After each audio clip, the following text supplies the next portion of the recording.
এটা একটা মহামারী এবং ভয়ঙ্কর অবস্থা।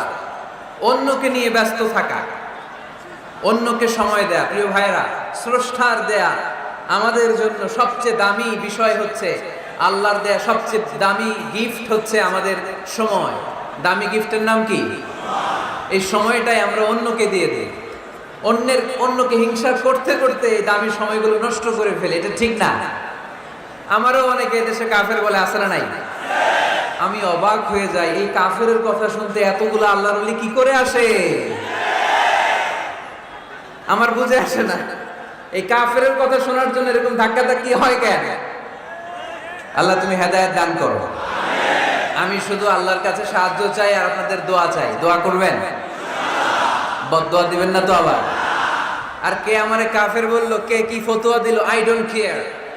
ওইদিকে আমি তাকাই না। এর কারণ পিছনের দিকে তাকানোর সময় আমার নাই। চিল্লা এখন ঠিক কিনা? সিংহ সিংহ একটা সিংহ ঘন্টায় ছুটতে পারে 90 কিলোমিটার বেগে। কত কিলোমিটার? একটা হরিণ ঘন্টায় ছুটতে পারে 100 কিলোমিটার বেগে। তাহলে কে জোরে ছুটে? জোরে বলতে হবে। সিংহ কত কিলোমিটার? হরিণ। তারপরেও হরিণটা 100 কিলোমিটার বেগে ছোটার পরেও সিংহটার কাছে সে ধরা পড়ে যায়। এর কারণ সিংহ যখন ধরার জন্য ছোটে, সে শুধু সামনে তাকায়, সে পিছনে তাকায় না। আর হরিণ 100 কিলোমিটার বেগে ছোটার পরেও সে ধরা খেয়ে যাবার ভয়ে বারবার পিছনে তাকায়। আর পিছনে তাকার কারণে ওর গতিটা স্লো হয়ে যায় আর সিংহের হাতে বধ হয়ে যায়। পিছনে তাকাবার সময় আমাদের নাই। চিল্লায় বলো ঠিক কিনা? আমরা অহংকার শিখি নাই, আমরা হিংসা শিখি নাই। আমাদের বুকে আছে বুক ভরা ভালোবাসা। আমি বিএনপি বুঝি না, আওয়ামী লীগ বুঝি না, জাতীয় পার্টি বুঝি না, জামাত ইসলাম বুঝি না, তাবলীগ বুঝি না, পীরের মুরিদ বুঝি না। যারাই পড়েছে লা ইলাহা ইল্লাল্লাহ, তার জন্য আমাদের হৃদয়ে জায়গা আছে না নাই? মুসলমান কেন, হিন্দুদের জন্য আমাদের বুকে জায়গা আছে না নাই? হিন্দু ভাই যদি বলে আমি পড়বো আশহাদু আল্লা ইলাহা ইল্লাল্লাহ ওয়া আশহাদু আন্না মুহাম্মাদ রাসূলুল্লাহ, তার জন্য আমাদের দরজা খোলা আছে না নাই? This is the beauty of ইসলাম।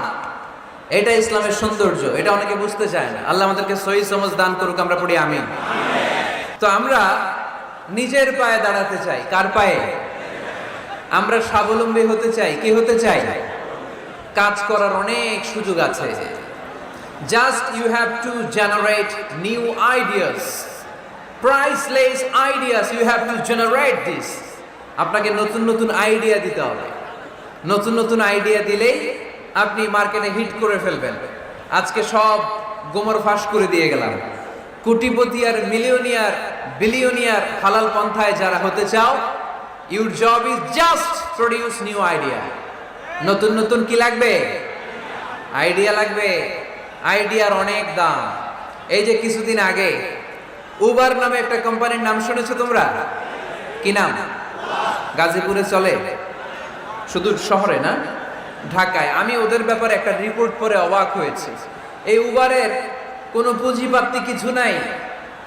ওদের কিছু অফিস আর স্টাফ, মানুষের গাড়ি দিয়ে ওরা ব্যবসা করে। মানে কইয়ের তেল দিয়ে কি ভাজে? কই ভাজে। এটাও বুঝেন আপনারা? কইয়ের তেল দিয়ে কই ভাজা। ওরা just they launch a company and they set up some staff. Company আছে, স্টাফ আছে, আর একটা মোবাইল অ্যাপস আছে। এই মোবাইল অ্যাপসের মধ্যে দিয়ে where you intend to go, কোথায় যেতে চান লিখবেন, কোন জায়গা থেকে যেতে চান লিখবেন, গাড়ি এসে হাজির। আপনি টাকা পে করে দিবেন, ওই টাকার একটা পার্সেন্টেজ ওই কোম্পানির মধ্যে চলে যাবে। What an idea! সারা বিশ্বে এখন শুরু হয়েছে। আমেরিকার সান ফ্রান্সিসকো একটা স্টেট আছে, সেখান থেকে তারা এই উবারের কার্যক্রম শুরু করেছে। 775টা শহরে উবারের এই অপারেশন কার্যক্রম চালু হয়েছে। 63টা দেশে ওদের সেন্টার আছে। আমাদের ঢাকাতেও আছে না নাই? আমি অবাক হলাম, 2018 সালে ওদের প্রফিট, ওদের রেভিনিউ হচ্ছে $11.27 billion. 11.27 billion dollar. Could you imagine that? আপনি কি কল্পনা করতে পারেন? বসে বসে অন্যের গাড়ি দিয়ে, অন্যের মাল সামান দিয়ে, অন্যকে খাটিয়ে কোটি কোটি টাকার ব্যবসা। তারপরে এই যে আমাদের প্রত্যেকের একটা অ্যাকাউন্ট আছে এক জায়গায়, কি নাম? কি বুক? কি বুক? সবাই জানেন? হুজুর আপনারও আছে? মাশাআল্লাহ। এই যে ফেসবুকের জন্য আমরা খেটে যাচ্ছি, দিন দিন নাই রাত নাই, আমরা যে স্ক্রলিং করছি, লাইক দিচ্ছি, শেয়ার দিচ্ছি, we all are the staff of Facebook. আমরা সবাই ফেসবুকের এমপ্লয়ি, কাজ করে যাচ্ছি জাস্ট আইডিয়া। এই আইডিয়া দেওয়ার কারণে কোটি কোটি বিলিয়ন ডলারের ওর মালিক বানায় দিছে কে? এজন্য নতুন নতুন আইডিয়ার দরকার আছে না নাই? আমাদের বাংলাদেশের ছেলেদের ভালো আইডিয়া আছে, তার প্রমাণ ওরা বানাইছে উবার, আমরা বানাইছি পাঠাও। আমরা বানাইছি কি? পাঠাওয়ে চড়ছেন কারা কারা দেখি? ওরে আল্লাহ, all are the smart guys, মাশাআল্লাহ, হাত নামান। পাঠাও তো উবারের চেয়ে আরো দুর্দান্ত আইডিয়া। প্রাইভেট কার যেতে পারে না জ্যামের মাঝখানে, কিন্তু পাঠাও হচ্ছে মোটরসাইকেল রাইড, চিপাচাপা দিয়ে চলে যায়। আছে না নাই? তো এরপরে নতুন কি আসবে, এই দায়িত্বটা তোমার মাথা থেকে বের করতে হবে। এই এন্টারপ্রেনারশিপ, নতুন করে উদ্যোগী হতে হবে। এই ভাইয়ের মতো বিলিয়নিয়ার হতে চাও, মিলিয়নিয়ার হতে চাও, you have to generate new ideas. নতুন নতুন আইডিয়াই তোমাকে হালাল পন্থায় বিলিয়নিয়ার বানাতে পারে, ঠিক কি না? আর তাজেরা সাদুক আলামিন মা'আন নাবিয়্যিন ওয়াস সিদ্দীকিন ওয়াশ শুহাদাই ওয়াস সালিহিন, আমানতদার সত্যবাদী ব্যবসায়ী কিয়ামতের দিন নবীদের সাথে, শহীদদের সাথে, সিদ্দীকিনদের সাথে, সৎ কর্মশীল ব্যক্তিদের সাথে দাঁড়িয়ে যাবে। চিৎকার করে পড়েন সুবহানাল্লাহ। এজন্য নতুন নতুন যত আইডিয়া আছে এগুলো আমাদের মাথা থেকে বের করতে হবে, তাহলেই আমাদের ব্যবসায় বরকত দিবে কে? সম্মানিত সুধী, তাই বলছিলাম আমরা নিজের পায়ে দাঁড়াতে চাই, আমরা কিছু করে দেখাতে চাই, আমরা স্বাবলম্বী হতে চাই। পরিশ্রম করতে হবে, পরিশ্রমের কোনো বিকল্প নেই। There is no alternative way to struggle. Struggle তোমাকে করতেই হবে। কেউ তোমাকে তোমার জন্য স্পেস তৈরি করে দিবে না। এই পৃথিবীতে কেউ কাউকে জায়গা দেয় না, এই পৃথিবীতে এসে জায়গা করে নিতে হয়। চিৎকার দিয়ে বলো ঠিক কিনা? হুঙ্কার দিয়ে পৃথিবীবাসীকে জানিয়ে দিতে হয় আমি এসেছি। মায়ের পেট থেকে যখন আমরা বেরোই, আমরা কি বলি? ওয়াও ওয়াও বলে নিজের অস্তিত্বের জানান দেই যে আমি এসেছি, এই পৃথিবীতে আমি জায়গা করে নিতে এসেছি। Life is not a bed of roses. এই পৃথিবী ফুলের বিছানো সজ্জা নয়। এখানে কষ্ট করতে হবে, পরিশ্রম করতে হবে, ঘাম ঝরাতে হবে। পরিশ্রমের ঘামে যে লোনা পানি থাকে, ওই লোনা পানিতে জন্ম নেয় সফলতার বীজ। এজন্য পরিশ্রম করতে হবে। সব নবীরা পরিশ্রমী ছিলেন, সব নবীরা কাজ করেছেন। সূরা জুমার এই 10 নম্বর আয়াতে আল্লাহ তাআলা আমাদেরকে মোটিভেট করে শিখাতে চেয়েছেন যে স্বাবলম্বী হও, নিজের পায়ে দাঁড়াও, কাজের সময়ে কাজ, নামাজের সময়ে নামাজ। আজকে এই স্লোগানটা এই মাহফিলের শুরুতে, মাঝখানে, শেষে বারবার বলে আমরা মুখস্থ করে নিয়ে যাব। কাজের সময় সবাই বলেন নাই তো?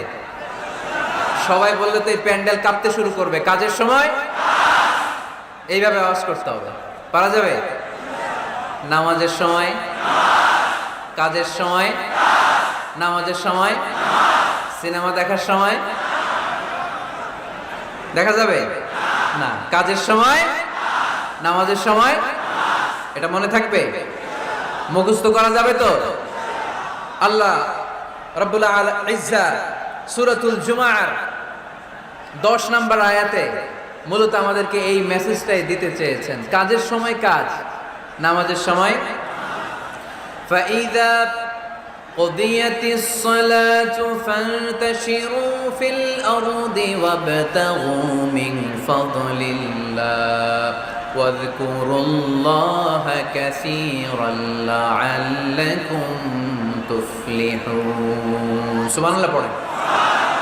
আল্লাহ বললেন যখন তোমাদের নামাজ শেষ হয়ে যায়, ফাইদা কুদিয়াতিস সালাত, যখন সালাত শেষ হয়ে যায়, ফান্তাশিরু ফিল আরদি, জমিনে ছড়িয়ে পড়ো, ওয়াবতাগু মিন ফাদলিল্লাহ, আল্লাহর দেয়া ফজল তালাশ করো, রিজিক তালাশ করো, ওয়াযকুরুল্লাহা কাসীরান, আল্লাহর জিকির বেশি বেশি করো, লাআল্লাকুম তুফলিহুন, তোমাদেরকে সফল বানায়া দিবে কে?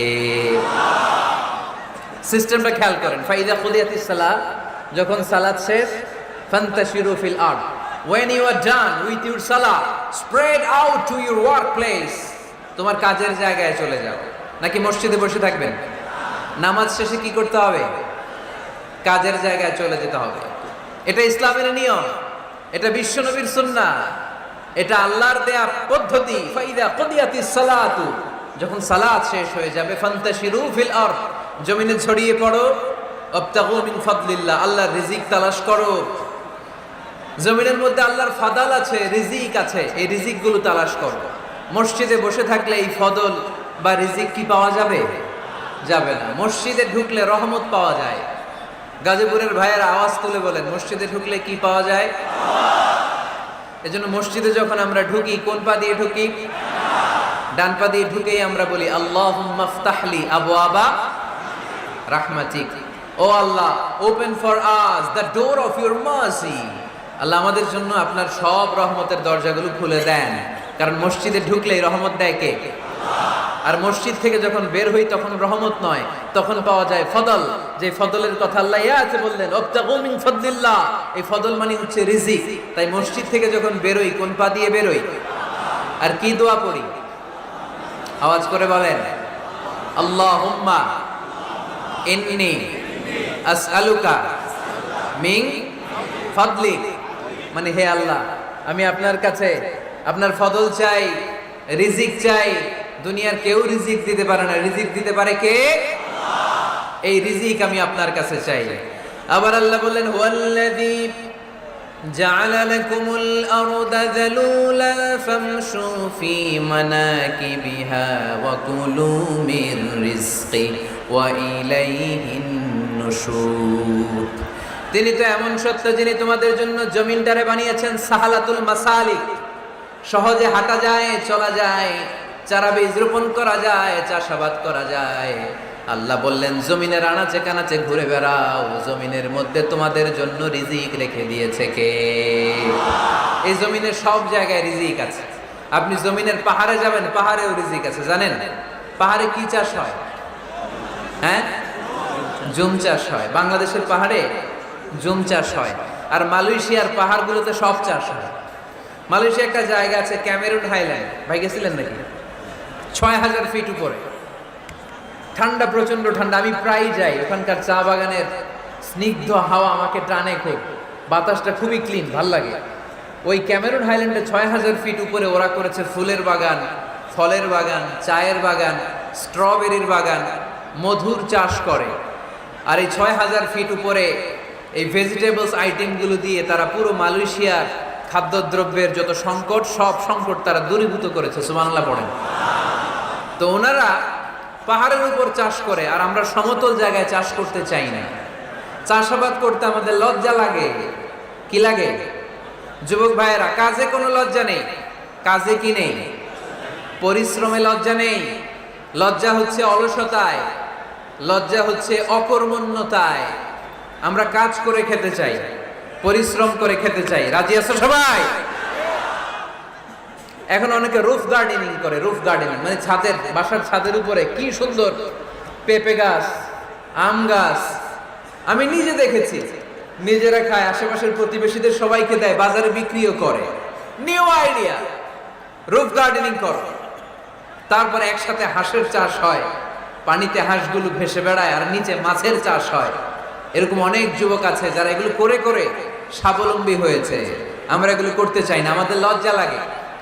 আমাদের হোটেলের মেসিয়ারি করতে লজ্জা লাগে, ছোট্ট ফুচকার দোকান দিতে আমাদের লজ্জা লাগে। কিন্তু বিশ্বনবীর ছাগল চড়াতে কোনো লজ্জা লাগতো না। কাজে কোনো লজ্জা আছে?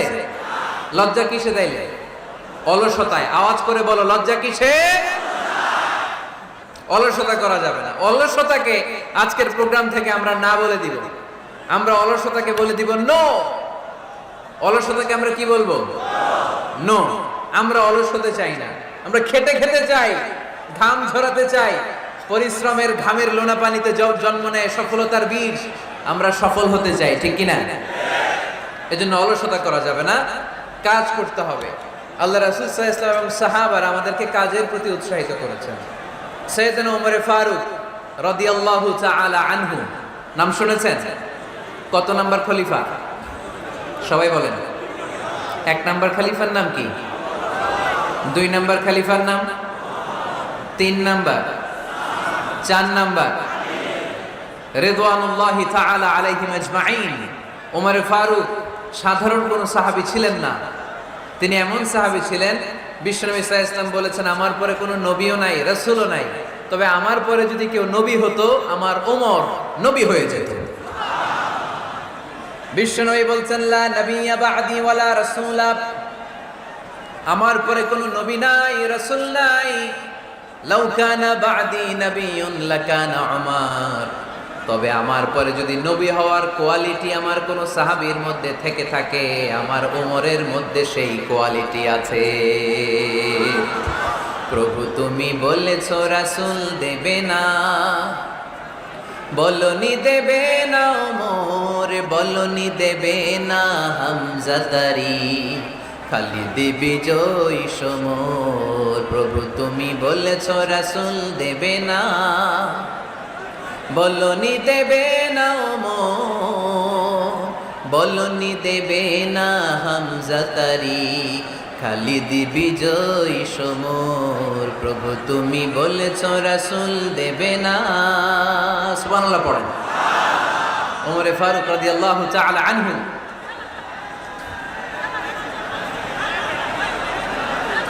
ভাইজান দোয়া করে দিই, কষ্ট হচ্ছে অনেক।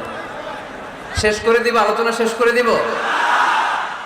আরো কয়েক মিনিট শুনবেন শুনবেন শুনবেন তো বারবার এরকম আওয়াজ করলে কি শোনা যাবে?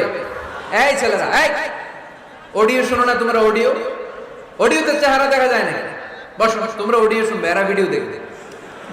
বসো, আওয়াজ নাই। আমি শুরুতেই বলেছি কানগুলো খরগোশের মতো খারাপ করে শোনো। অডিও রেকর্ডের মধ্যে কি চেহারা দেখা যায়? এখানে যারা দেখতে পান ওই দিকে তাকা, ওই যে ওখানে প্রজেক্টর আছে, আওয়াজ করা যাবে না। আলোচনার মাঝখানে বক্তাকে এত ডিস্টার্ব করলে বক্তা তার আলোচনার ফ্লো হারিয়ে ফেলে। সে কি বলছিল এটা সে ভুলে যায়। সে মাথার মধ্যে কি কি পয়েন্টস, কি কি মেসেজগুলো শেয়ার করার জন্য সে আগাচ্ছিল এটা সে ভুলে যায়। এজন্য আর কয়েক মিনিট কথা বলবো, আর কষ্ট দিব না আপনাদেরকে, একটু চুপ থাকবেন। দ্বিতীয় খলিফার নাম কি ছিল? সবাই বলেন কি নাম? সাইয়েদনা ওমর ফারুক রাদিয়াল্লাহু তাআলা আনহু। ওনারে মুনাফিকরা খুব ভয় পেত। কারা? মুনাফিক চিনেন তো? ভিতরে এক বাইরে আরেক, তার নাম? সবাই বলেন ভিতরে এক বাইরে আরেক, তার নাম মুনাফিক। ইউযহিরু খিলাফা মা ইউবতিন, আরবিতে কি বলে? ইউযহিরু খিলাফা মা ইউবতিন, প্রকাশ করে একটা ভিতরে আরেকটা। ভিতরে এক বাইরে আরেক, তার নাম? সবাই বলেন ভিতরে এক বাইরে আরেক, তার নাম? আমরা কি মুনাফিক হতে চাই? এরা যখন যে সুবিধাজনক অবস্থানে থাকে তখন তার সাথে থাকে। ডান দিকে যে বলে আপনি ভালো, আমি আপনার দলের লোক। বায়ে যে বলে আরে না এটা খারাপ, আপনি ভালো, আমি আপনার দলের লোক। এরকম আছে না নাই? যখন যে ক্ষমতায় তখন তারে তেল মারে। যেদিকে বৃষ্টি আর তুফান ওইদিকে ছাতা ধরে। আছে না নাই? বাংলাদেশে একটা গান চলছিল কিছুদিন, শুনতাম, মধু হই হই বিষ হাবাইলা। সূরাতুল মুনাফিকুনের তাফসীর বোঝানোর জন্য এটা আমার জন্য খুব সহজ ছিল। মধু হই হই বিষ হাবাইলা। বলে মধু, বলে কি? বাটির মধ্যে নিয়ে আসছে, বলে এটা মধু, বলে কি? আসলে এটা কি? জোরে বলেন। আমরা কি মুনাফিক হতে চাই? না। আমরা কি হতে চাই? মুনাফিকরা হচ্ছে এদিকেও যায় না আবার ওদিকেও যায় না। মুযাবযাবিন, they all the time long in dilemma, they don't know where to go, they don't know where to proceed। কোন দিকে যাবে জানে না, ডানেও না বায়েও না, নেহি এদার নেহি ওদার, দরমিয়ান মে সাদার বাদার। এরকম আছে না? উপর দিয়া ফিটফাট, ভিতর দিয়া সদরঘাট। সদরঘাট এখনো ফিটফাট হয় নাই।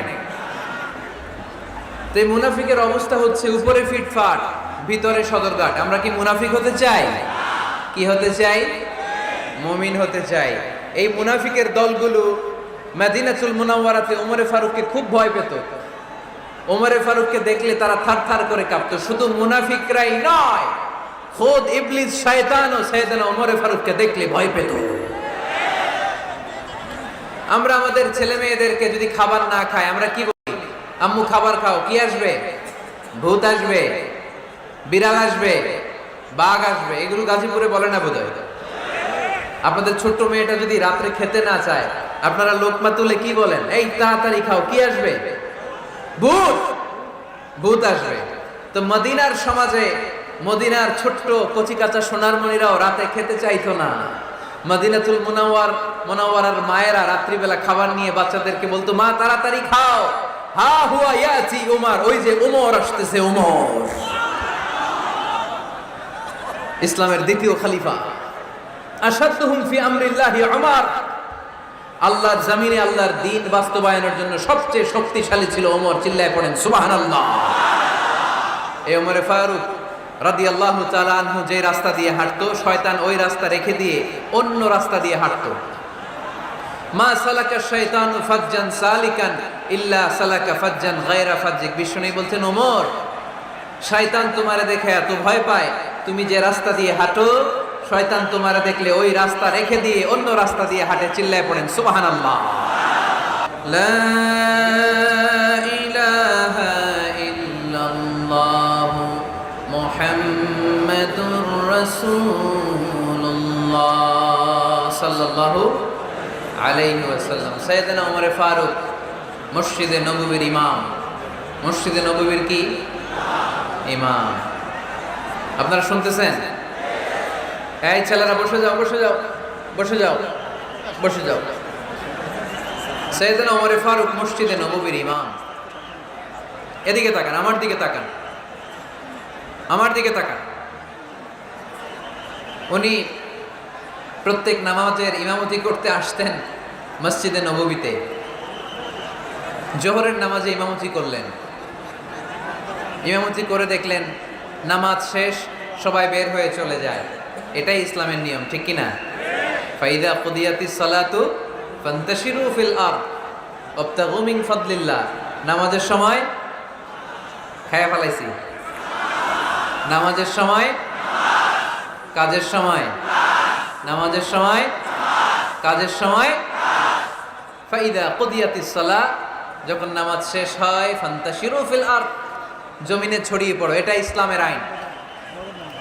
তার মানে আল্লাহ বোঝাতে চাইলেন, নামাজের সময় মসজিদে চলে যাও। নামাজ যখন শেষ হয়ে যাবে, শিক্ষক চলে যাবে স্কুলে, কৃষক চলে যাবে ফসল খেতে, মেম্বার অফ দ্য পার্লামেন্ট চলে যাবে সংসদ ভবনে, ব্যবসায়ীরা চলে যাবে শপিং মলে, ঠিক কিনা? কাজে চলে যাও। ওমরে ফারুক নামাজের ইমামতি করিয়ে নামাজ শেষ করলেন, সবাই চলে গেল। ইয়ামান দেশ থেকে আসা কিছু লোক গোল হয়ে বসে আছে, জিকির আজকার করে, ইবাদত করে। এরা যায় না। এরা কি করে না? যায় না। আসরের নামাজে সাইয়েদনা ওমর ফারুক রাদিয়াল্লাহু তাআলা আনহু নামাজের ইমামতি করলেন। নামাজ শেষ, সবাই চলে যায়, এরা যায় না। মাগরিবের নামাজের পরেও এরা যায় না। এশার সালাতের পরেও এরা যায় না। এশার পরে উনি ধরলেন, মা বালুকুম মা খাতবুকুম, হোয়াটস রং উইথ ইউ ম্যান? তোমাদের কি সমস্যা? জোহর, আসর, মাগরিব, এশা প্রত্যেক সালাতের পরে সবাই যার যার কাজে চলে যায়, তোমরা যে যাও না, বাড়ি কই? বলি ইয়ামান। তো বসে থাকো কেন? কি করো? কই জিকির করি। কি করি? কি করি? জিকির আজকার করি, তাসবিহ তাহলিল পড়ি, ইবাদত করি। তো তোমরা যে যাও না, তোমাদের খাবার দেয় কে? খাবারের ব্যবস্থা হয় কোত্থেকে? তারা বলল, আমাদের জিকির দেখে, আমাদের বুজুর্গি দেখে আশেপাশের লোকেরা পাতিল ভরে খাবার নিয়ে আসে, ওই খাবার আমরা খাই। নাহনু আল মুতাওয়াক্কিলুনা আলাল্লাহ, আমরা আল্লাহর উপর তাওয়াক্কুল করে এখানে বসে থাকি। ওমরে ফারুক বললেন, সর্বনাশ, তোমরা যদি মুতাওয়াক্কিলুনা আলাল্লাহ হও তাহলে কেমনে হবে? তোমরা তো মুতাওয়াক্কিলুনা আলাল্লাহ নাও, তোমরা হচ্ছে আল মুতাওয়াক্কিলুন বা'দুকুম আলা বা'দ, আল্লাহর উপর তাওয়াক্কুলকারী নয়। তোমরা যারা পাতিলের মধ্যে করে খাবার নিয়ে আসে তাদের উপর তাওয়াক্কুল করে বসে আছো, ঠিক কি না? তোমাদের জিকিরও চলে, আবার মাথায় টেনশনও চলে, পাতিল কি ছোট আসবে না বড় আসবে, খাবারে আমার ভাগেরটা থাকবে কি থাকবে না, টেনশন আছে না নাই? কারণ অন্যের উপর নির্ভরশীল, নিজেরা রান্না করে নাই, নিজে তো বাজার করে নাই, নিজের তো অ্যারেঞ্জমেন্ট বলতে কিছু নাই, আরেকজন যা দিয়ে যাবে ওইটা খাবে। ওমরে ফারুক বুঝালেন, আরে বোকা, এটারে তাওয়াক্কুল বলে না, তোমার সাধ্যে যতটুকু আছে তার সবটুকুন করার পরে তুমি তাওয়াক্কুল করবে একজনের উপর, তিনি কে? এক সাহাবী বললেন, ইয়া রাসূলুল্লাহ, ইয়া হাবিবাল্লাহ সাল্লাল্লাহু আলাইহি ওয়াসাল্লাম, আমি অনেক দূর থেকে সফর করে এসেছি, এই যে আমার ওটের রশিটা এটা ছেড়ে দিয়ে যদি আমি ঘুমিয়ে যাই, আল্লাহর উপর তাওয়াক্কুল করি, আমার ওটটা বসে থাকবে নাকি? বিষ্ণু বললেন, না, এটারে তাওয়াক্কুল বলে না। ওটের রশি রেখে দিয়ে ঘুমাইলে তোমার ওট দৌড় দিবে। এ আকিলহা সুম্মা তাওয়াক্কাল আলাল্লাহ, ওটের রশিটা আগে দড়ি দিয়ে ভালো করে গাছের সাথে বাঁধো, তারপরে তাওয়াক্কুল করবে একজনের উপর, তিনি কে? আগে বাঁধতে হবে, তারপরে তাওয়াক্কুল, আগে কাজ করতে হবে, তারপরে তাওয়াক্কুল। এক লোক বড় হুজুরের কাছে দোয়া চাইছে, হুজুর আপনি দোয়া করবেন আল্লাহ যেন আমার একটা ছেলে সন্তান দেয়। কি দেয়? কথা বুঝে নাই বোধহয়। কি দেয়? ছেলে সন্তান দেয়। তো হুজুর অনেক দোয়া করে দিছে, বড় হুজুর, আল্লাহ তারে তুমি ছেলে সন্তান দিও। তো ছেলে সন্তান হয় নাই। তার পরের বছর এসে আবার হাজির, হুজুর একটু দোয়া করেন আমার জন্য আল্লাহ একটা ছেলে সন্তান দেয়। হুজুর আবার দোয়া করলেন, কিন্তু ছেলে আর হয় নাই। পরের বছর এসে আবার হাজির, হুজুর একটু দোয়া করেন। কি দোয়া করবো বাপ? বলে হুজুর দোয়া করেন আল্লাহ যেন আমার একটা ছেলে সন্তান দেয়। হুজুর আবার দোয়া করলেন। এর পরের বছর এসে আবার হাজির, কয় হুজুর ছেলে সন্তান। হুজুরকে ঘটনা কি? ঘটনা কি? এর সন্তান হয় না কেন? বললো বাবা তুমি কি বিয়ে করছো? কয় না। তো বেটা বিয়ে না করলে তো সন্তান হবে কোত্থেকে? আগে তো বিয়ের পর্বটা সার, তারপরে তাওয়াক্কুল করবি কার উপর? বিষ্ণু বললেন, তাকদু খেমাসান তারুহু বেতানান, পাখিগুলোর মতো যদি সকালবেলা তাওয়াক্কুল করে বের হয়ে যাও, প্রতিটা পাখি, আপনাদের গাজীপুর এলাকায় পাখির বাসা আছে নাকি? কি পাখি আছে? বাবুই পাখি, হ্যাঁ, কি পাখি? সব আছে। তো এই পাখিগুলো এই গাজীপুরের বিভিন্ন গাছপালার উপরে যে নিড বানিয়েছে বাসা, দেখবেন সকালবেলায় এই পাখিগুলো আল্লাহর উপর তাওয়াক্কুল করে বের হয়ে যায়। এই পাখিগুলো জানে কোন জায়গায় ওর রিজিক আছে। পাখিগুলোর রিজিকের ব্যবস্থা করলো কে? সারাদিন শেষে পাখিগুলো আবার ওদর পূর্তি করে পাখিগুলোর নিডে ফিরিয়ে দেয় কে? জানে না কোথায় খাবার আছে। আমাদের ফ্রিজ আছে, ফ্রিজ, ডিপ ফ্রিজ, 7 দিনের বাজার করে ডিপ ফ্রিজের মধ্যে খাবার রেখে দেই। পাখিদের ডিপ ফ্রিজ আছে নাকি? আমাদের টাকা বেশি ঘরের মধ্যে হয়ে গেলে ব্যাংকের মধ্যে অ্যাকাউন্টে ফেলে দিয়ে আসি। পাখিদের কোনো ব্যাংক অ্যাকাউন্ট আছে নাকি? তারুহু তাকদু খিমাসান তারুহু বিতানান, সকালবেলা পাখিগুলো কিচির মিচির আল্লাহর জিকির করে বের হয়ে যায়। বিকেলবেলা প্রতিটা পাখির পেটে খাবার দিয়ে আবার ফিরিয়ে দেয় কে? এটার নাম তাওয়াক্কুল। ওমরে ফারুক বললেন, তোমরা যা করছো এটা তাওয়াক্কুল নয়। নামাজের পরে বের হয়ে যাবা, আল্লাহর জমিন যে আবাদ করবা, কৃষি কাজ করবা, ব্যবসা করবা, বাণিজ্য করবা, চাকরি করবা, আবার নামাজের সময় ঘরে আসবা, এর মাধ্যমে তোমার ঘরে যে হালাল রিজিকের ব্যবস্থা আল্লাহ করে দিবে, এটার নাম হলো তাওয়াক্কুল। পড়েন সুবহানাল্লাহ। গোটা জমিনটা আমাদের, গোটা জমিন আমাদের জন্য আল্লাহ দিয়েছেন। যেখানে যাবেন রিজিকের ব্যবস্থা আছে না নাই? আপনাদেরকে শোনাইছি না যে বাংলাদেশের পাহাড়ে কি চাষ হয়? ওখানে জুম রেখেছে আল্লাহ। মালয়েশিয়ার ক্যামেরুন হাইল্যান্ডে আল্লাহ ফলের বাগান, ফুলের বাগান রেখেছে। আবার আপনি সাগরের মধ্যে নামলে রিজিক আছে না নাই? কি আছে? মাছ। সুবহানাল্লাহ কইবেন না? ওয়ালাকাদ কাররামনা বানি আদম ফাহামালনাহুম ফিল বাররি ওয়াল বাহরি ওয়া রাযাকনাহুম মিনাত তাইয়্যিবাত। রব্বুল আলামিন বলেন, আমি পুরো বনি আদমকে সম্মানিত করেছি। জলে স্থলে সব জায়গায় মানব জাতিকে বিচরণের সুযোগ করে দিয়েছি। আর মানুষের জন্য আমি আল্লাহ হালাল রিজিকের ব্যবস্থা করেছি। সুবহানাল্লাহ পড়েন। হালাল রিজিকের ব্যবস্থা আল্লাহ করেছেন। এজন্য everyone should be energetic, everyone should be active. আমাদেরকে অ্যাক্টিভ হতে হবে, এনার্জেটিক হতে হবে। শ্রম করে করে, কষ্ট করে করে আমাদেরকে আগাতে হবে। স্রষ্টা আমাদেরকে একটা যুদ্ধে ঠেলে দিয়েছেন, সংগ্রাম করে করে আমাদেরকে বেঁচে থাকতে হয়, ঠিক কিনা? এই জমিনে যখন আমরা এসেছি তখনই আমি সংগ্রাম করেছি। বিশ্বাস করেন, একজন স্বামীর 1 ফোঁটা বীর্যের মধ্যে যদি 20 কোটি শুক্রাণু না থাকে, কয় কোটি? আরো জোরে। 20 কোটি শুক্রাণু যদি না থাকে, 20 কোটি বা 2 কোটি শুক্রাণু যদি না থাকে তাহলে ওই শুক্রাণু থেকে কোনো মানব সন্তান মায়ের পেটে জন্ম নেয় না। তাহলে চিন্তা করেন, ওই 20 কোটি শুক্রাণুর মধ্যে আমি একটা শুক্রাণু, ঠিক কিনা? এতগুলো শুক্রাণু ডিম্বাণুকে আঘাত করে অ্যাক্টিভ হতে চেয়েছিল, ওই 2 কোটির মধ্যে বাকি সবগুলোরে হারিয়ে চ্যাম্পিয়ন হয়েছিলাম সেদিন মায়ের গর্ভে আমি। চিল্লায় বলো ঠিক কিনা? সেদিন আমার হাত ছিল না, সেদিন আমার পা ছিল না, আমার চোখ ছিল না, আমার রেসপিরেটরি সিস্টেম ছিল না, আমার ব্রেন সচল ছিল না, আমার মামা ছিল না, আমার দাদা ছিল না, আমার গায়ে শক্তি ছিল না। ওই কঠিন পরীক্ষায় যদি 2 কোটি কম্পিটিটরকে আমি হারিয়ে বিজয় লাভ করতে পারি, এই জমিনের বুকেও আমার কেউ হারাতে পারবে না। চিল্লায় বলো ঠিক কিনা? আমরা এসেছি বিশ্বকে জয় করার জন্য, জয় করার জন্য। আবার যখন মায়ের পেট থেকে বের হই তখন আমাকে সংগ্রাম করে বেরোতে হয়। এইখানে তোমরা আমার ছোট্ট সোনামণিরা সিজারে হয়েছো কারা কারা? দেখি সিজারে, যে হুজুর আমি সিজারে পৃথিবীতে এসেছি, হাত তোলো।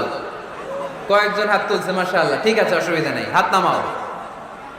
এটা একটা প্রাকৃতিক নিয়ম, মায়ের পেট থেকে পৃথিবীতে আমরা এভাবে আসি। কেউ প্রাকৃতিক পদ্ধতিতে আসি, কেউ সিজারে আসি। যারা সিজারে আসছে তারা এই কষ্টটা সহ্য করে নাই, তাদের অন্য ধরনের স্ট্রাগল পৃথিবীতে আসার পরে। কিন্তু আমরা যারা নরমাল প্রসেসে এসেছি সেই সময়টার কথা খেয়াল করেন। আমাদের দেহের সাইজ অনেক বড়, আমাদের ওজন অনেক বেশি, কিন্তু আমাদের মায়ের যেই অঙ্গটা দিয়ে আমরা পৃথিবীতে এসেছি ওই জায়গাটা বড় সরু। খুব ছোট্ট একটা জায়গা দিয়ে এই বিশাল দেহ নিয়ে আমাকে সংগ্রাম করে আসতে হয়েছে, ঠিক কিনা? এবং এটা ল্যাবরেটরিক্যালি প্রুভড, সায়েন্টিফিক্যালি অ্যাটাস্টেড যে এটা একজন বাচ্চার জন্য, নবজাতক নিউ বর্ন বেবির জন্য খুবই স্বাস্থ্যকর, খুবই হেলদি। কারণ এই ছোট্ট জায়গাটা দিয়ে, মায়ের ওই ছোট্ট অঙ্গ দিয়ে আমরা যে পৃথিবীতে আসি, আমাদেরকে একটা চাপ সহ্য করতে হয়। ওই চাপের কারণে আমার নাকের ভিতরে, কানের ভিতরে যে ধরনের দূষিত গ্লিসারিন আছে, পদার্থ আছে, এগুলো সব বের হয়ে যায়। আর এই প্রচন্ড চাপটা আমাদের দেহটাকে কর্ম সহিষ্ণু হয়ে গড়ে তুলতে সাহায্য করে। কোন সুবহানাল্লাহ।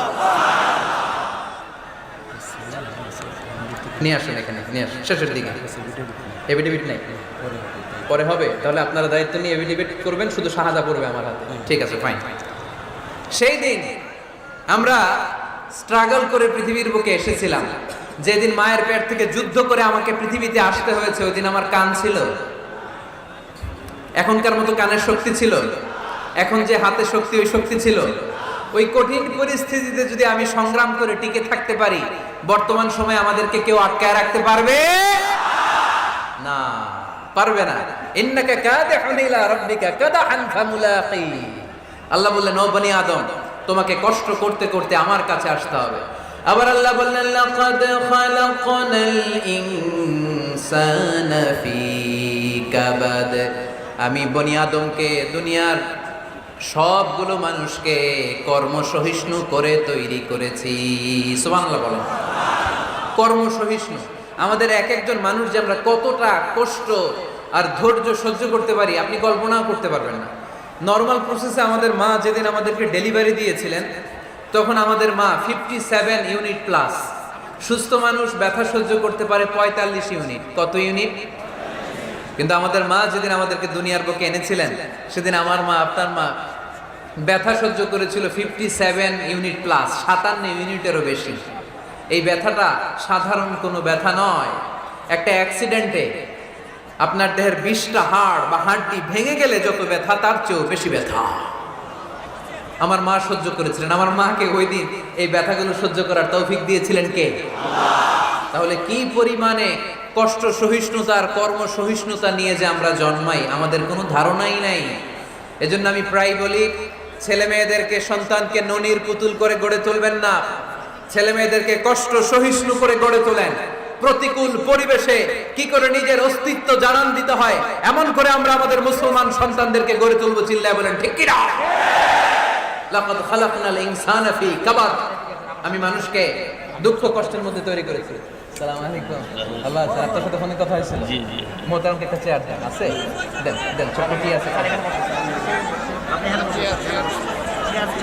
আলহামদুলিল্লাহ, আপনাদের এলাকার, আপনাদের মা ও মাটির সন্তান, গণমানুষের নেতা, মুক্তিযুদ্ধ বিষয়ক মন্ত্রণালয়ের মাননীয় মন্ত্রী মহোদয়, আকম মুজাম্মেল হক সাহেব ইতিমধ্যে আমাদের মাঝখানে এসে উপস্থিত হয়েছেন। আমরা সবাই পড়ি আলহামদুলিল্লাহ। গত রাতে ওনার সাথে ফোনে কথা হয়েছে, তো আমি ভাবিনি যে এত ব্যস্ততার মধ্য দিয়ে উনি চলে আসবেন। আপনাদের কাজে ব্যস্ত থাকতে হয়। আমরা আসলে অনেকে জানি না যে এমপি মন্ত্রীরা কতটা ব্যস্ত থাকে।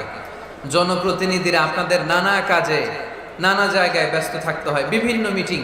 ওই দিন আমি কুমিল্লা জেলার ডিসি সাহেবের সাথে একটা মিটিং ছিল, দেখলাম যে অনেক লোক ওখানে ভিড় করে আছে। আমি যে ছোট্ট একটা সালাম বিনিময় করব, মিটিংটা সারবো সুযোগই হচ্ছিল না, অনেক ব্যস্ত থাকে ওনারা। তারপরেও ওনাদের ব্যস্ত মুখর মূল্যবান সময়গুলো থেকে কিছু সময় আমাদের জন্য দিয়ে আজকের প্রোগ্রামে হাজির হয়েছে, আমরা মোবারকবাদ জানাই। সম্মানিত সুধী, আমরা বলছিলাম কাজের সময়, আরো জোরে বলতে হবে, কাজের সময়, নামাজের সময়, আর ভরসা করতে হবে একজনের উপর, তিনি কে?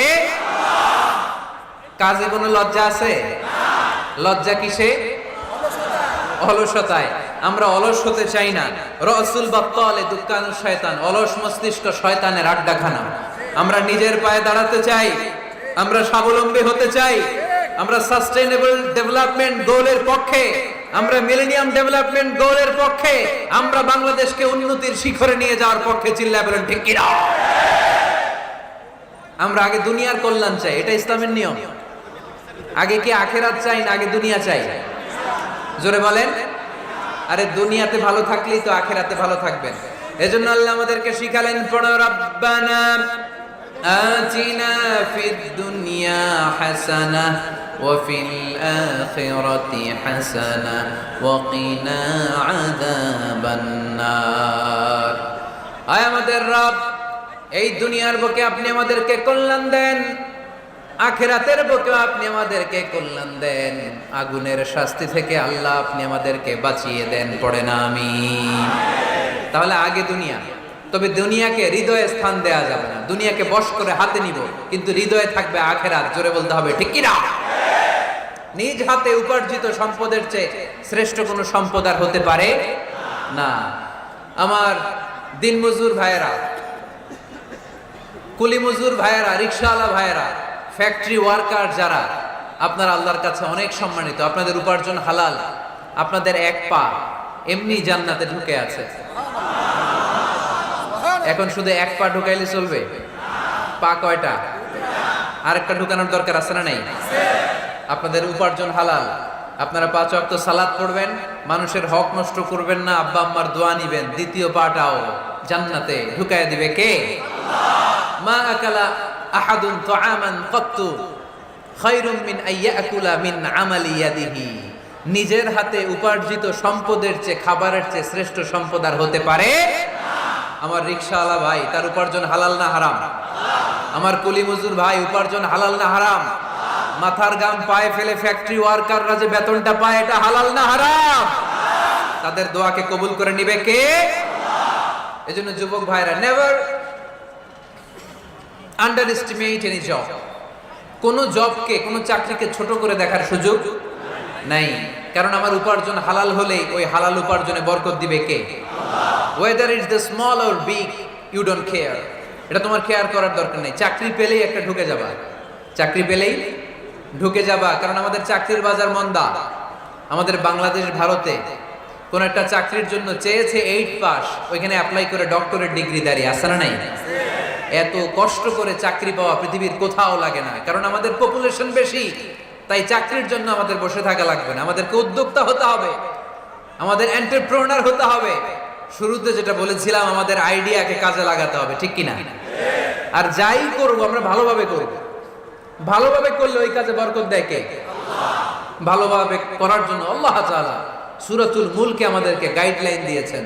রব্বুল আলামিন বলেন, আল্লাযী খালাকাল মাউতা ওয়াল হায়াতা লিয়াবলুয়াকুম আইয়ুকুম আহসানু আমালা। তিনি এমন সত্তা যিনি তোমাদের তৈরি করেছেন, জীবন আর মৃত্যুকে তৈরি করেছেন এই জিনিসটা পরীক্ষা করবার জন্য, তোমাদের মধ্য থেকে কে ভালোভাবে কাজ করে। সুবহানাল্লাহ। কে বেশি আমল করে, আল্লাহ এটা বলছে, নাকি কে ভালো আমল করে? কথা কি বুঝতেছেন? যদি বেশি আমল করার কথা আল্লাহ বলতো, তাহলে এই আয়াতটা হতো লিয়াবলুয়াকুম আইয়ুকুম আকসারু আমালা। কিন্তু আল্লাহ কি এতে আকসারু আমালা বলেছে? আলেম যারা আছেন তারা আমার সাথে সাথে বলেন, আল্লাহ কি আকসারু আমালা বলেছে? আল্লাহ কি বলেছে? লিয়াবলুয়াকুম আইয়ুকুম আহসানু আমালা, কে ভালো করে কাজ করে। উইথ প্রফেশনালিজম, আপনি যেটাই করেন না কেন আপনাকে প্রফেশনালিজমের সাথে করতে হবে, তাহলে ওই কাজে বরকত দিবে কে? ছোট হোক বড় হোক, এটা কোনো সমস্যা? যাই করি না কেন কিভাবে করব? ভালোভাবে। আওয়াজ করে বলেন, কিভাবে করব? যে কোনো কাজ করো না ভাই, যে কোনো কাজ করো, তা যেন হয় সবার চেয়ে সবচেয়ে সুন্দর। যে কোনো কাজ করো না ভাই, যে কোনো কাজ করো, তা যেন হয় সবার চেয়ে সবচেয়ে সুন্দর। হোক না সেটা পড়া লেখা, রঙের ভাষায় ছবি আঁকা, হোক না সেটা পড়া লেখা, রঙের ভাষায় ছবি আঁকা, হোক না সেটা সামান্য কাজ কিংবা মহত্তর, তা যেন হয় সবার চেয়ে সবচেয়ে সুন্দর। যে কোনো কাজ করো না ভাই, যে কোনো কাজ করো, তা যেন হয় সবার চেয়ে সবচেয়ে সুন্দর। চিৎকার করে বলতে হবে, ঠিক কিনা? যাই করি না কেন সেটা যেন সবচেয়ে সুন্দর হয়। You have to make the best out of you, you have to try your level best. তোমার সাধ্যের যতটুকু আছে তার সবটুকু করতে হবে, বাকি বরকত তার কল্যাণ আমাদেরকে দান করবে কে? বিষ্ণু ইসলাম কখনো অলসতাকে উৎসাহিত করেন নাই, ভিক্ষাবৃত্তিকে উৎসাহিত করেন নাই, তিনি পরিশ্রমকে অ্যাপ্রিশিয়েট করেছেন। এক সাহাবী রাদিয়াল্লাহু তাআলা আনহু এসে বললেন, ইয়া রাসূলুল্লাহ, আমাকে কিছু দান করেন, আ'তিনি শাইআন। বিষ্ণু বললেন, তুমি ভিক্ষা করো, তোমার ঘরে কিছু নাই? সাহাবী বললেন, লা ইয়া রাসূলুল্লাহ, কিছু নাই। বিষ্ণু ইসলাম আবার প্রশ্ন করলেন, কিছুই নাই? সে বললেন, হ্যাঁ আছে। কি আছে? একটা জামা আছে, জামা, আর আছে একটা পানি খাওয়ার জগ। দুইটা জিনিস আছে, একটা কি আর একটা পানি খাওয়ার জগ। বিষ্ণু বললেন, দুইটা নিয়ে আস। সাহাবী রাদিয়াল্লাহু সাহাবীর হাতে দিয়ে বললেন, যাও, 1 দিরহাম দিয়ে তোমার পরিবার পরিজনদের জন্য খাবার কিনে নিয়ে যাও, আর 1 দিরহাম দিয়ে একটা কুঠার কিনে নিয়ে আস। কি কিনে নিয়ে আসো? সবাই বলেন। কুঠার চিনেন আপনারা? কুঠার দিয়ে কি করে? গাছ কাটে। ওই সাহাবী আর 1 দিরহাম দিয়ে একটা কুঠার কিনে নিয়ে আসলেন। বিশ্বনবী সাল্লাল্লাহু আলাইহি ওয়াসাল্লাম নিজ হাতে ওই কুঠারের একটা হাতল লাগায় দিলেন। সুবহানাল্লাহ পড়তে পারলেন না মজা করে? হাতল ছাড়া কুঠার ধরা যায়? ধরা যায় না। বিশ্বনবী কাঠের একটা হাতল লাগায় দিলেন। এই হাতলটা দিয়ে বিশ্বনবী বললেন, try to imagine the attitude of the last messenger Muhammad সাল্লাল্লাহু, he changed the world for the better and made us better creature. তার নাম কি? কি নাম? হি ওয়াজ মুহাম্মদ সাল্লাল্লাহু আলাইহি ওয়াসাল্লাম।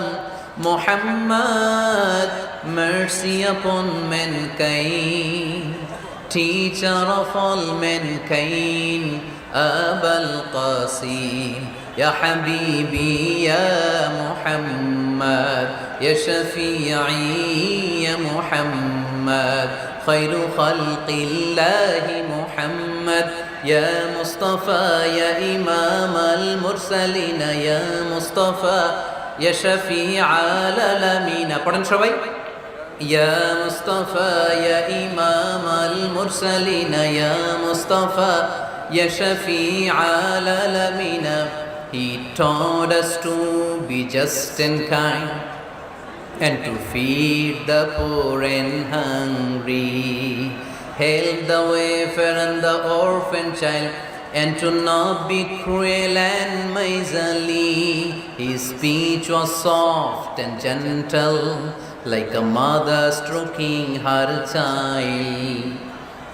His mercy and compassion were most radiant when his smile was Muhammad sallallahu alayhi wasallam. Muhammad, mercy upon mankind, teacher of all mankind, Abul Qasim, Ya Habibi, Ya Muhammad, ইয়া শাফিঈ ইয়া মুহাম্মদ খায়রু খালকিল্লাহি মুহাম্মদ। পড়েন সবাই। ইয়া মুস্তাফা ইয়া ইমামাল মুরসালিন ইয়া মুস্তাফা ইয়া শাফিআল আলামিন ইয়া মুস্তাফা ইয়া ইমামাল মুরসালিন ইয়া মুস্তাফা ইয়া শাফিআল আলামিন মুহাম্মদ। সুবহানাল্লাহ পড়েন।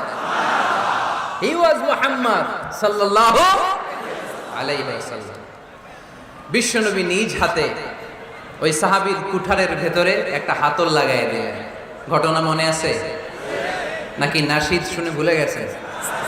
ঘটনা মনে আছে সবার? তিনি হাতল লাগাই দিলেন আর বললেন, যাও, গায়ে শক্তি আছে, তাগড়া যুবক, এই কুঠার নিয়ে জঙ্গলে যাও, জঙ্গলে যে কাঠ কাটো, লাকড়ি বানাও, বাজারে যে বিক্রি করো। লা ইয়াহতাতিবা আহাদুকুম হাজমাতান ফি যাহরিহি খায়রুম মিন আই ইয়াসআলা আহাদান ফায়ু'তিয়াহু আও ইয়ামনাহু।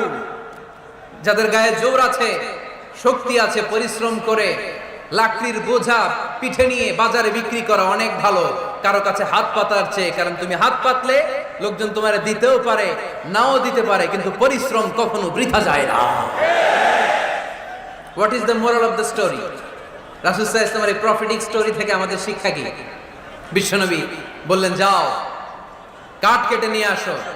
লা উরিদু আন আরাকা 15 আইয়াম, সামনের 15 দিন আমি যেন আমার চোখ দিয়ে তোমার আমার আশেপাশে ঘুরঘুর করতে না দেখি। সাহাবী চলে গেলেন, কাঠ কাটতে আরম্ভ করলেন, বাজারে বিক্রি করতে আরম্ভ করলেন। 15 দিনের ব্যবধানে 10 দিরহাম নিয়ে বিশ্বনবীর দরবারে ওই সাহাবী হাজির হয়ে গেলেন। 10 দিরহাম নিয়ে হাজির হয়ে গেলেন। এসে বললেন, ইয়া রাসূলুল্লাহ, ইয়া হাবিবাল্লাহ, আমি আর দরিদ্র নাই, আমি আর ভিক্ষা করি না, আমি নিজের পায়ে দাঁড়িয়েছি, আমি স্বাবলম্বী হয়েছি, আমি অন্যান্য খেটে খাওয়া মানুষের মতো এখন উপার্জন করে আমার ফ্যামিলির চাহিদা মিটাই। পড়েন সুবহানাল্লাহ। What is the moral of the story? এই প্রফেটিক স্টোরি থেকে আমাদের জন্য শিক্ষা হচ্ছে, বিষ্ণু ঈসা ইসলাম চাইলেই ওই 2 দিরহাম দিয়ে বলতে পারতেন, যাও, এটা দিয়ে খাবার কিনে খাও। দুপুরবেলা খাইতো, রাত্রেবেলা আবার যাকাতের লাইন ধরতো। কথা কন? তার মানে বিষ্ণু ঈসা ইসলাম কাজের প্রতি উৎসাহিত করেছেন। 2 নম্বর লেসন বা শিক্ষা হচ্ছে, বিশ্বনবী সাল্লাল্লাহু আলাইহি ওয়াসাল্লাম পার্মানেন্ট সলিউশন করে দিয়েছেন, স্থায়ী সমাধান। ঠিক কিনা? আমরা প্রায় যাকাতের শাড়ি দেই, লুঙ্গি দেই, আছে না নাই? আলহামদুলিল্লাহ, আপনাদের গাজীপুরে বোধহয় এগুলো নাইটাই, এখানে নাই, আছে? যদি থেকে থাকে এই ট্র্যাডিশন আপনারা বন্ধ করবেন। যাকাতের শাড়ি বলতে কোনো শাড়ি নাই, যাকাতের লুঙ্গি বলতে কোনো লুঙ্গি নাই। কারণ যাকাতের শাড়ি আর যাকাতের লুঙ্গি যদি আপনি বিতরণ করেন আর সামান্য সয়াবিন তেল আর চাল ডাল যদি আপনি প্যাকেট করে দিয়ে দেন, তাহলে 1 মাস পরে আবার যে সে আরেক জায়গায় যাকাতের লাইনে দাঁড় হয়ে যাবে। চিল্লা এখন, ঠিক কিনা? এজন্য আপনাকে পার্মানেন্ট সলিউশনের ব্যবস্থা করতে হবে। আমি সব জায়গায় বলি যে প্রতিটি জেলার বিজনেস ম্যাগনেট যারা আছেন তারা সবাই মিলে একটা যাকাত ম্যানেজমেন্ট প্ল্যাটফর্ম গড়ে তুলুন। সেখান থেকে এমনভাবে যাকাত দিন যাতে মানুষ স্বাবলম্বী হতে পারে। স্বাবলম্বী বানানোর জন্য, দারিদ্র বিমোচনের জন্য যাকাত এসেছে, যাকাতের শাড়ি লুঙ্গি বিতরণের জন্য নয়। আর যাকাতের শাড়ি এত পাতলা, মশারি কি পাতলা, এর চেয়েও পাতলা। দেখছেন কখনো? এটার একবার ধোয়ার পরে দ্বিতীয়বার পরা যায় না। একবার ধোয়ার পরে শাড়ির দিকে তাকাইলে শাড়ি আপনার দিকে বেশকি মেরা থাকবে। কথা বলেন, ঠিক কিনা? এইভাবে শাড়ি লুঙ্গি দেয়া যাবে? এভাবে তো শাড়ি লুঙ্গি বিতরণ করলে যারা লাইন ধরে যাকাত নিতে আসলো, এই আল্লাহর বান্দাদেরকে অপমান করা হয়। আর আল্লাহ বললেন, ওয়ালাকাদ কাররামনা বানি আদম, আমি পুরো বানি আদমকে সম্মানিত করেছি। ফেরেশতার সম্মান বেশি না মানুষের? বুঝা শুনে বললেন, কার? তুমি মাটির আদমকে প্রথম সৃষ্টি করিয়া ঘোষণা করিয়া দিলে শ্রেষ্ঠ বলিয়া, তাই তো নূরের ফেরেশতা করে আদমকে সেজদা। সুবহানাল্লাহ পড়েন। তাই তো নূরের ফেরেশতা করে আদমকে সেজদা, সবার চেয়ে সম্মান দিলে মাটির আদমকে। পড়েন, আল্লাহু আল্লাহু তুমি জাল্লে জালালুহু, শেষ করা তো যায় না গে তোমার গুণগান।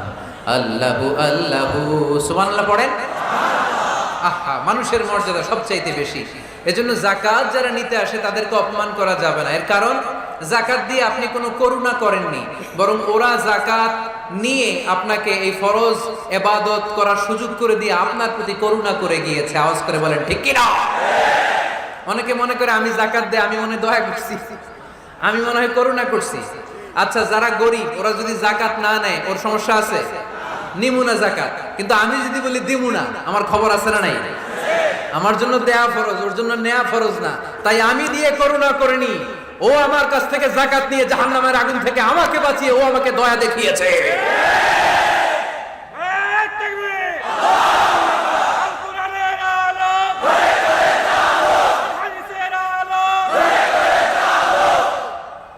এজন্য জাকাত দারিদ্র বিমোচনের জন্য। কিভাবে জাকাত দিবেন?